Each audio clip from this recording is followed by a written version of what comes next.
Hello everyone, today we'll be taking a look at a GCSE Physics Forces and Motion question. Now, before we get into the video, I'd just like to ask, please like and subscribe, it means a lot, goes a long way as I'm a new channel, and if you want me to cover any other topics, please feel free to ask and I'll do my best to accommodate. So let's get straight into it.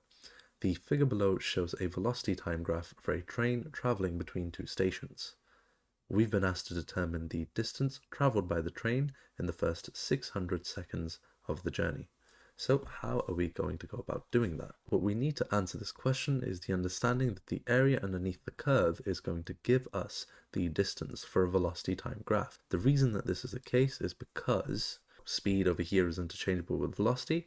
Timesing it by time is going to give us an area the same way length times width would, and so this is going to be the distance traveled. So all we're going to do is we're going to split this area up into two different shapes. The first shape is going to be a triangle, and for the second shape we're going to have our rectangle over here. So now all we need to do is apply the formulas for calculating the area. So for a triangle, it's going to be half base times height, which in this case the base is 220 and the height is 56. We'll leave that there and calculate that after we've done the second formula as well. So for the rectangle, the formula is simply length times width, but we do need to write down this calculation. So the width is going to be 600 minus 220, and we're going to multiply this by 56 as well. They both have the same height.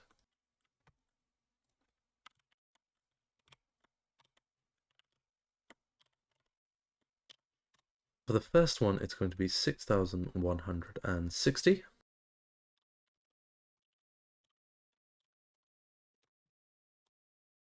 And for the rectangle, it's going to be 21,280. And so all we need to do now is sum up these two distances to get our final answer. And that gives us 27,440 meters. So for the next question, what we need to do is we need to explain what happens to the braking force as the train decelerates. Now, taking a look at the graph, we can see that the deceleration occurs in this section of the graph. And the interesting part about this section is that we have a point where the gradient of this line changes. So we can clearly see that this is going to be 720 seconds. So now what we need to do is we need to put into words what exactly is going on. We should write something along the lines of the gradient of the line is steeper before 720 seconds and shallower after, as the gradient is the deceleration. This means that the deceleration has decreased, meaning that the braking force has also decreased. Now, if you're wondering why this is the case, why the gradient decreasing means that the braking force is decreased, gradient is our deceleration, or in other words, it is our acceleration, which is A, right? And we are discussing the braking force F. Now, looking at the equation F is equal to ma, the mass of the train is going to stay constant in this scenario.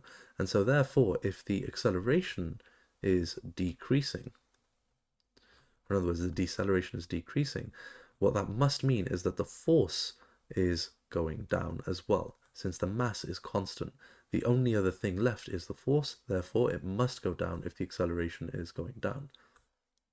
Now on to part C, we need to determine the maximum deceleration of the train. So just as we spoke before, we're looking at the steeper section of the line where the deceleration is greater, and we need to calculate its gradient as the gradient is our deceleration. The way that we're going to do that is that we're simply going to draw a triangle over here. And what that lets us do is, it lets us calculate the change in y over the change in x. So we can see that we have 120 as the change in x, and the change in y is going to be 56 minus 20, which is just going to be 36. It's going to be change in y. It's going to be the change in the x. Getting that all down here, the gradient is going to be equal to change in y over change in x, which is equal to 36 divided by 120, and this gives us 0.3. Our answer is negative 0.3, as we're asking for deceleration. It's slowing down, not accelerating. Part D states that another train travels at a speed of 60 meters per second, and that a constant braking force of 270,000 newtons causes the train to decelerate and stop. The mass of the train is 240,000 kilograms, and we've been asked to calculate the distance traveled while the braking force is applied. So the first thing we're going to use is the equation that we just discussed. F is equal to ma, and the reason for that is that we've been given the mass and we've been given the force, but we want to find out the acceleration. But we're going to want to find out the acceleration since we're going to need it to calculate the distance traveled while that deceleration is there. So all we need to do is rearrange this equation, F equals ma, to get A is equal to F over m. And so A is going to be equal to 270,000 divided by 240,000.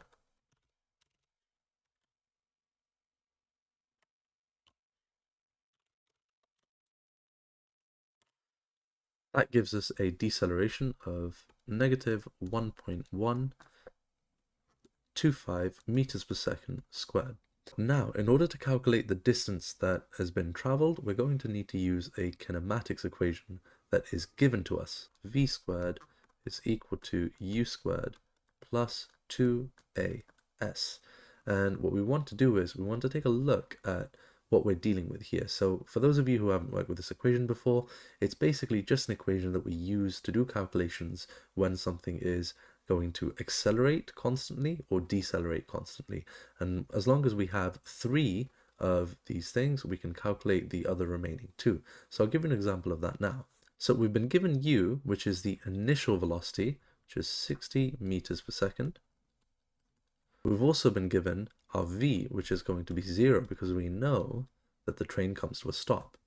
And finally, we've also calculated our acceleration, which is negative 1.125 meters per second squared. So all we need to do now is plug the 0 in so that we can get u squared plus 2as is equal to 0. But the reason we do this is that we can simplify this much more easily now to rearrange for this distance s, which is the displacement.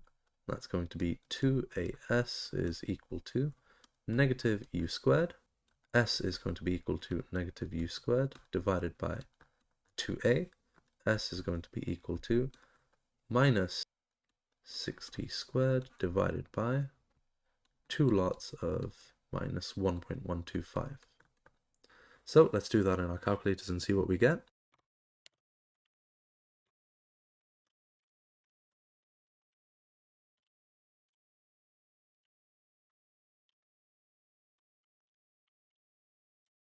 That gave us an answer of 1,600 meters. Seems pretty sensible. Thank you for watching. If there's any other topics that you want me to cover, please leave them in the comments, and I will do my best to get to them as soon as possible. Leave a like, subscribe, it means a lot to me, and take care. I'll see you next time.